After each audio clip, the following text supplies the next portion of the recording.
Hey Honors English students, it's Gabby Mulroney, and the book that I chose to read this summer for fun was The Last Song by Nicholas Sparks. And the reason why I'm doing a video is because The Last Song was already made into a movie, so I couldn't really do a trailer because, I don't know, I feel like I'd just be ripping off the movie. So what I decided to do was just make my own video kind of talking about the book and my personal opinion about the book. Because Nicholas Sparks is really famous for writing romance novels, and in every single one of his books, it takes place in North Carolina. It either has a divorced parent or somebody dies. And he just takes these three components and writes like the same story over and over again, but each time it's told differently. And in my personal opinion, I think The Last Song is his best book by far because it's really unexpected. Like, the ending, it's very unexpected, and it never fails to surprise me, and it just gives, I kind of have a really emotional attachment to the book each time I read it, because it's just so good. I'm a huge fan of Nicholas Sparks, and I think that the three parts of his book are very predictable, but in The Last Song, they're not.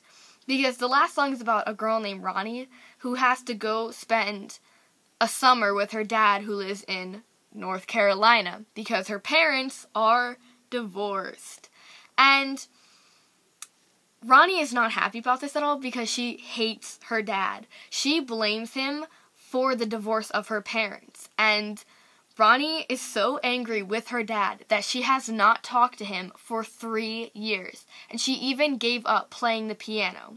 Now, that might not seem like a big deal because you're just like, it's just the piano.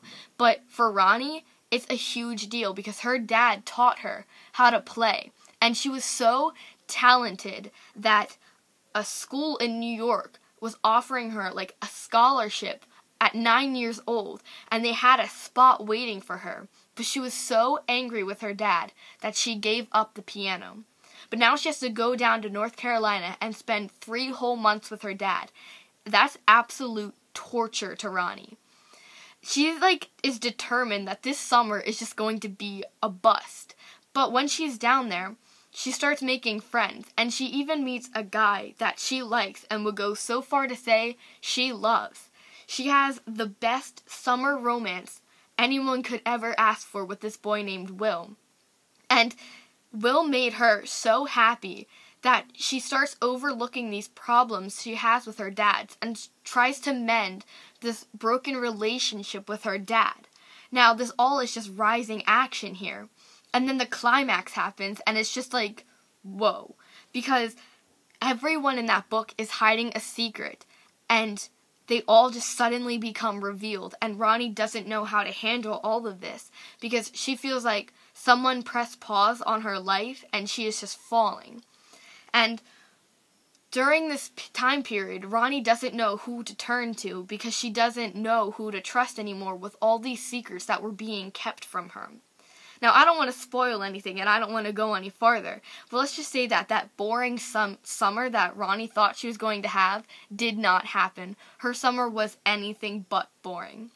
And I really recommend you to read this book because, I already said this, it's my favorite Nicholas Sparks book, and I definitely think that it's worth the read.